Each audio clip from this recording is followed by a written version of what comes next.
देखिए, इस बात से फ़र्क नहीं पड़ता कि आप कितना कमाते हैं, इस बात से फ़र्क पड़ता है कि आप कहाँ खर्च कर रहे हैं। लोग अपनी बुरी हालत का रोना रोते हैं कि हमारी बुरी हालत की वजह कम सैलरी है, लेकिन मसला तो ये है कि जब सैलरी बढ़ती है तो उनके अखराजात भी बढ़ जाते हैं। अस्सलाम वालेकुम, मैं Majid bin Hussain, rich dad poor dad. आज मैं आपसे इस बुक की समरी शेयर करूँगा। एक बच्चा होता है जिसके दो उस्ताद होते हैं, एक उसका अपना वालिद, दूसरा उसके दोस्त का वालिद। उसका अपना वालिद पीएचडी पास है और उसके दोस्त का वालिद 8वीं पास है। उसका वालिद उसे कहता है कि पैसा होना सारे फसाद की जड़ है, लेकिन उसके दोस्त का फादर उससे कहता है कि पैसा ना होना सारे फसाद की जड़ है। उसका अपना वालिद उससे कहता है कि महंगी चीज़ों के बारे में मत सोचा करो क्योंकि हम नहीं ख़रीद सकते, लेकिन उसके दोस्त का फादर उससे कहता है महंगी चीज़ों के बारे में सोचा करो और आइडियाज़ लगाया करो कि किस तरह से पैसे कमाए जाए और किस तरह से ये चीज़ें ख़रीदी जाएँ। उसका अपना वालिद उससे कहता है कि खूब मेहनत करो ताकि तुम्हें अच्छी नौकरी मिल सके, लेकिन उसके दोस्त का फादर उससे कहता है कि खूब मेहनत करो ताकि तुम अपनी कंपनी खोल सको और तुम बहुत सारे लोगों को नौकरी दे सको। अब ये बच्चा जो है ये इन दोनों को देख रहा है कि अच्छी ज़िंदगी कौन गुजारा, मेरा अपना फादर या मेरे दोस्त का फादर। तो ये अपना दिमाग अप्लाई करता है और ये सोचता है कि यार जो मेरे दोस्त का फादर है वो एक अच्छी ज़िंदगी गुजार रहा है, तो मुझे इसकी बातें माननी चाहिए। तो ये बच्चा अपने दोस्त के फादर की बातें मानता है और उसको अप्लाई करता है, तो ये ज़िंदगी में एक करोड़पति इंसान बन जाता है।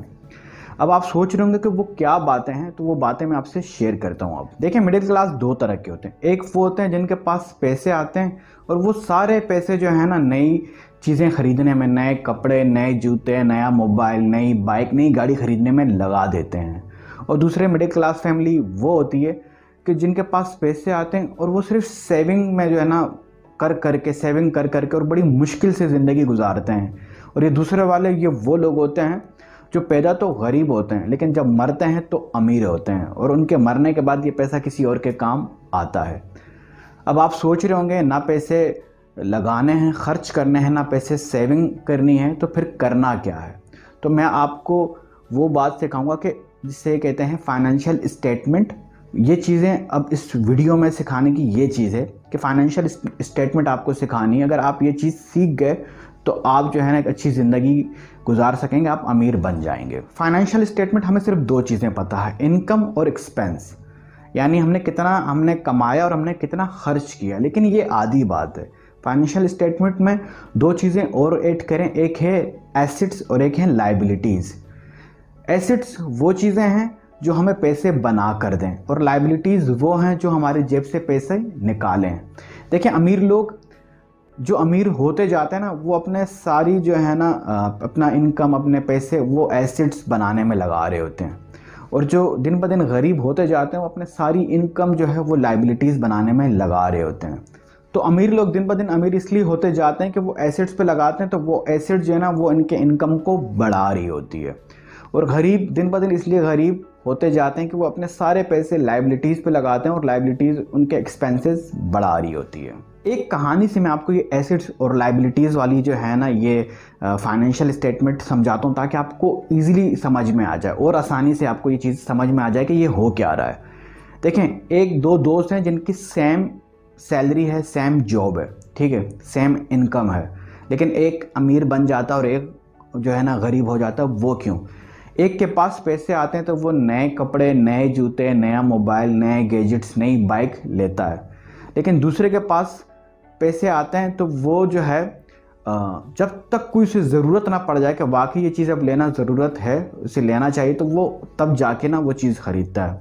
पहला वाला नहीं सोचता कि मैंने जो सारी चीज़ें ख़रीदी हैं ये सिर्फ अभी मैं फ़र्स्ट टाइम पैसे नहीं दे रहा, जब ये चीज़ें ख़राब होंगी इनको मेंटेन करना पड़ेगा, इनके मेंटेनेंस पे भी पैसे लगेंगे और एक वक्त आएगा कि ये सारी चीज़ें यूज़लेस हो जाएंगी, तो ये मेरे किसी काम की भी नहीं होंगी और ये मुझे कोई पैसे भी नहीं देगा। लेकिन दूसरा वाला जो पैसे बचा रहा होता है तो वो सारे पैसे बचा कर गोल्ड ख़रीदता है, ज़मीन ख़रीदता है, प्रॉपर्टी ख़रीदता है और स्टॉक में जो है ना अपने पैसे इन्वेस्ट करता है या चीज़ें सीखने में अपने पैसे लगा रहा होता है कि ताकि ये चीज़ें मैं लर्न करके इनसे मैं कुछ सीख सकूं और मैं कुछ हासिल कर सकूं जो मेरी ज़िंदगी में कोई वैल्यू ऐड करे।